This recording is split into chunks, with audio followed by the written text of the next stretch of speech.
Donc merci. Donc je rappelle que c'est la présentation, de docteur Fitouli.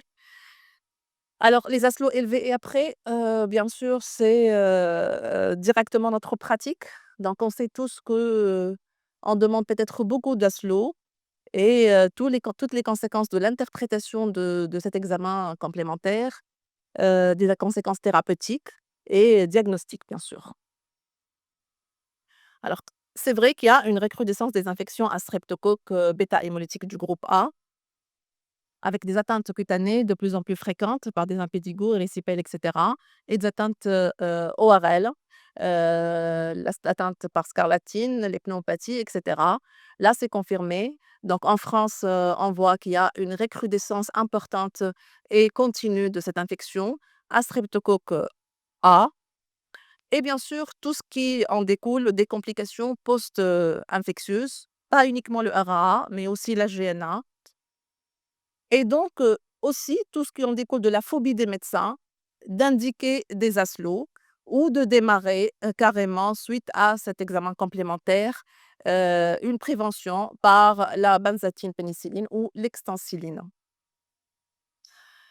Alors, entre 1970 et 1990, l'OMS, a évalué, la fréquence de cette infection dans le monde et vous voyez que, l'Asie, c'était quand même, une zone d'endémie importante, l'Amérique du Nord, la Tunisie, oui aussi et en 1990 de 2011, il y a eu beaucoup d'efforts entre-temps pour changer l'épidémiologie de cette infection, dans le monde. Qu'est-ce qu'on est en Tunisie? Alors là, c'est une étude qui est faite en 1982, au niveau, scolaire et qui a trouvé quand même que la cardite rhumatismale, c'est 6,6 en milieu scolaire, quand même, c'est très important. Alors entre 2001 et 2008, à peu près, on a 57 nouveaux cas par 100 000 habitants et 11 cas par an et la dernière étude qui est faite, qui est publié en 2024. C'est une étude faite entre 2010 et 2022. C'est à peu près, 4 à 5 cas par an, mais rappelons que c'est quand même une étude en milieu hospitalier et la cardite rhumatismale représente 40 des cas. Alors ça, c'est les derniers chiffres de la DSSB. C'est vrai qu'on a l'impression qu'on est, toujours, statique, donc 25 cas par an en 2010, en 2017, 25 cas par an aussi, mais il faut savoir que quand même il y a un grand problème de sous-déclaration. Heu, les derniers chiffres en 2025, d'avril en octobre quand même, on a 10 cas, déclarés et c'est très peu, donc on sait très bien qu'il y a une sous-déclaration importante. Alors, si on a des ASLO élevés, quelle démarche diagnostique nous allons adopter? Alors d'abord, il faut savoir interpréter le chiffre d'ASLO. Deuxièmement, il faut savoir si on a des chiffres d'ASLO élevés et on a une infection streptococcique, on a retenu l'infection streptococcique, est-ce que notre patient, en dehors de cette infection streptococcique, remplit les autres critères de RAA ou pas? Et il faut savoir quand est-ce qu'on doit chercher un autre diagnostic et comment l'éliminer. Alors, c'est quoi les ASLO? C'est les antistreptylésines O. On le demande par un examen, de biologie. Alors, si, vous allez voir ici, que toutes les complications post-infectieuses du streptocoque A, ils sont dus à une analogie entre la structure de ce germe et la structure des synoviales, la structure du tissu cardiaque, la structure des tissus, du tissu neurologique. Il y a plusieurs antigènes sur la surface de ce germe-là et essentiellement et là, la streptolysine A, il y a la DNase, il y a l'immunoradase, il y a plusieurs et on peut en fait doser tous les anticorps qui sont dirigés contre ces antigènes-là. Mais les plus, utilisés, c'est les ASLO et le plus spécifique étant l'anti-DNase. Alors comme vous voyez là, quand il y a une infection streptococcique, il y a une accélération rapide du taux, des antistreptolysines O. Ce taux va augmenter, pendant les premières semaines jusqu'au pic, à 4 ou 5 semaines et puis à partir de la 6e, 8e semaine, ce taux va, baisser, c'est des IgG et il faut savoir que ce taux restera positif s'il n'y a pas de réinfection pour la première infection, jusqu'à 1 an après l'infection à streptocoque. Donc on peut tomber à n'importe quel moment après l'infection, on trouvera toujours des aslos positifs, mais ça ne veut pas dire que l'infection est récente. Par contre, les anti-DNA, ils vont, augmenter, heu, vers, la 4e semaine, 1 mois après. Le pic sera plus, tardif et le taux restera plus qu'une année élevé après une première infection streptococcique, même, s'il y a pas une réinfection. Il faut savoir aussi que l'interprétation du chiffre des Maslow n'est pas très, très objectif puisqu'on ne connaît pas en fait le taux, basal de référence des Maslow pour tous les pays. Donc ça dépend de la géographie. Si on est dans un pays d'endémie, certainement le taux de base sera plus élevé et la Nouvelle-Zélande a, fait des études dans ce sens-là et elle a confirmé qu'elle ne considère qu'un taux de référence élevé qu'à partir, d'un taux de 480 unités par litre. En Tunisie, on ne dispose pas de ce chiffre et plusieurs pays ne disposent pas de ce chiffre et on continue à voir les recommandations mondiales qui n'ont pas la même épidémiologie que nous. Alors que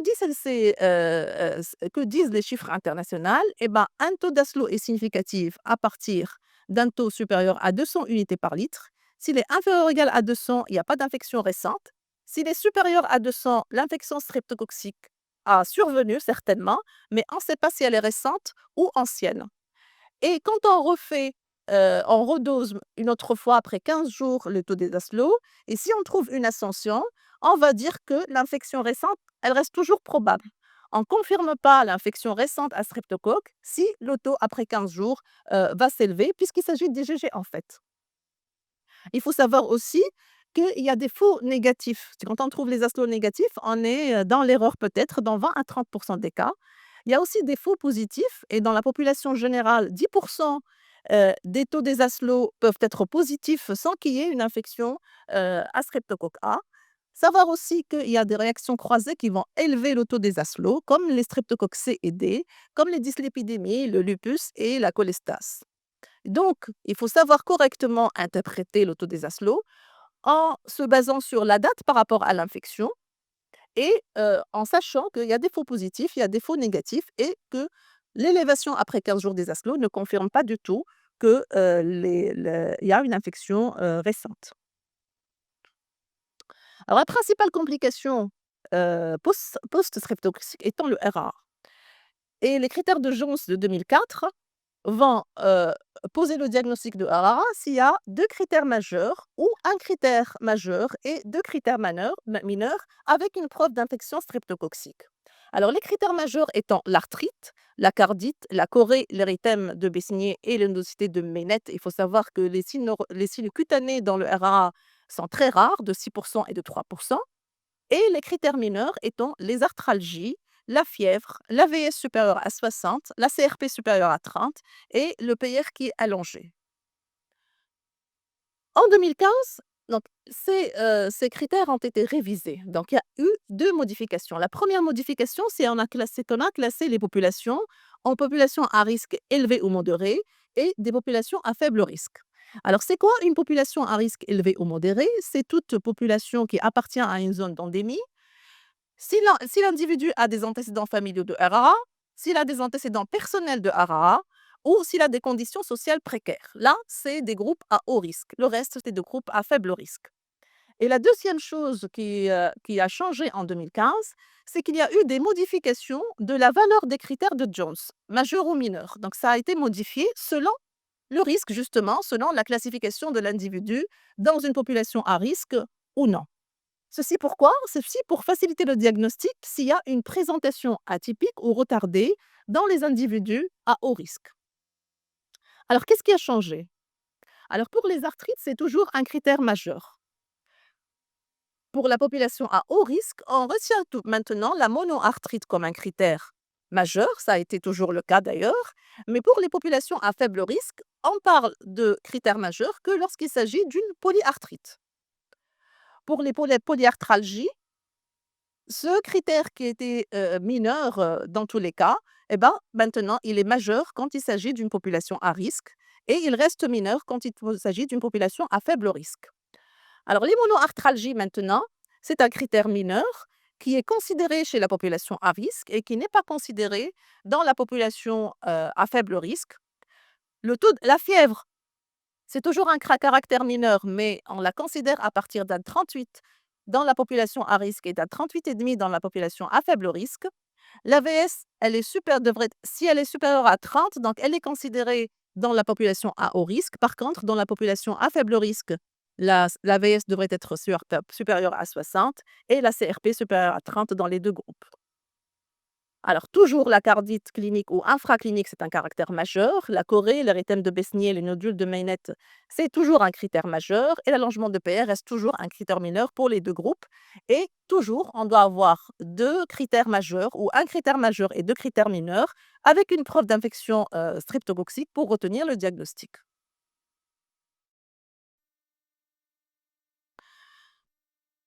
Alors, je vous présente ce cas clinique. Nédia, elle est âgée de 8 ans. Elle consulte pour une fièvre avec arthrite des grosses articulations, avec un syndrome inflammatoire biologique. Donc, elle a consulté dans une autre structure. Le diagnostic de RA a été retenu puisqu'elle a un caractère majeur, c'est la polyarthrite, 2 critères mineurs, la température et le syndrome inflammatoire biologique, et elle avait des ASLO à 500 unités par litre. La patiente a été mise sous corticothérapie. Alors la symptomatologie s'est prolongée et la fille a présenté, une corticodépendance, c'est-à-dire à chaque fois qu'on dégraisse la corticothérapie, la fièvre réapparaît et après 1 mois et demi, elle présente cette éruption, cutanée, donc elle a été adressée au service de PUC. Alors voilà sa courbe, de température. Donc vous remarquez qu'elle fait un pic par jour, 1 à 2 pics par jour. Un bilan inflammatoire a été fait, des globules blancs à 28 000 à prédominance PNN. L'AVS était très élevé à 100. Un bilan infectieux a été fait. Les sérologies infectieuses exhaustives étaient négatives. Un bilan viscéral était normal. Un bilan de SAM a été fait. La ferritinémie est à 10 000. Là, il y a une cytolyse, il y a un normal. Le bilan immunologique était négatif. À quoi vous pensez? Voilà, donc il s'agissait d'une maladie de style qui a été diagnostiquée comme RAA avec des ASLO élevés. L'arthrite juvénile idiopathique dans sa forme, systémique, la maladie de Steel, c'est un diagnostic d'élimination. Ce qui s'est fait pour cette patiente, tout a été éliminé. Donc elle répond aux critères, c'est une fièvre qui est supérieure ou égale à 15 jours avec des arthrites. Elle avait aussi une mégalie, adénopathie, des éruptions fugaces concomitantes aux fièvres et cet enfant n'avait pas de signe cardiaque, mais la maladie de Steel peut donner une péricardite. Et il s'agit d'une urgence diagnostique et thérapeutique puisque c'est une maladie de style qui est compliquée d'un SAM. Alors Zainab, c'est une fille âgée de 10 ans. Elle avait des arthralgies des grosses articulations avec une fièvre, un syndrome inflammatoire biologique et des ASLO à 700 unités par litre. Le diagnostic de HARA a été retenu devant 3 critères mineurs et elle a été mise sous aspégique. Vu la persistance de la symptomatologie, elle l'a consultée et voilà les photos de Zainab. Donc le bilan a été complété par des anticorps antinucléaires qui étaient positifs à 1 sur 1600, mouchetés, anti-DNA natif positif, anti-SM positif, CH50 à 30 et un complément bas. Alors, qu'en penser à notre diagnostic devant une suspicion de HARA? Bien sûr, l'HARA, c'est l'âge scolaire, donc quand l'enfant est âgé de moins de 4-5 ans ou de plus de 10 ans, il faut quand même faire attention. L'éruption cutanée, elle est rare dans le hara, donc dès qu'il y a une éruption cutanée, il faut quand même, être vigilant et chercher autre chose. Quand il y a une atteinte d'organes autres que le cœur, les articulations et la chorée, donc il faut aussi penser à autre chose. Les formes paucisymptomatiques, ça existe dans le hara, oui, mais ça doit être, on doit être vigilant devant ces formes-là. Quand ça évolue d'un seul tenant et c'est chronique aussi, donc généralement ce n'est pas un hara. Et quand il y a une persistance des symptômes, cliniques malgré une bonne prophylaxie ou quand il y a apparition d'autres symptômes dans l'évolution. Alors en conclusion, le diagnostic de HARA reste toujours un diagnostic difficile parce qu'il y a des erreurs par accès ou par défaut. Quand les asthmes sont élevés, on ne peut pas dire que toujours que c'est une infection à streptococcique. Il faut savoir dater le taux des aslos élevé par rapport, aux signes cliniques et d'où l'intérêt quand même de tests rapides, heu, tests diagnostiques rapides du streptocoque. Alors, il faut quand même, bien analyser le tableau, clinique. Il faut qu'il y ait, le syndrome inflammatoire biologique et la preuve, streptoxique et exclure les urgences infectieuses et hématologiques malignes. Bien sûr, la prévention joue un rôle important dans le RAA. La déclaration est obligatoire et on est en train de sous-déclarer, cette pathologie en Tunisie et c'est pour ça qu'il y a un intérêt à faire des travaux multicentriques et la prévention primaire qui se base sur le traitement adéquat des angines et l'introduction du test de diagnostic rapide et bien sûr, la prévention secondaire et tertiaire. Je vous remercie.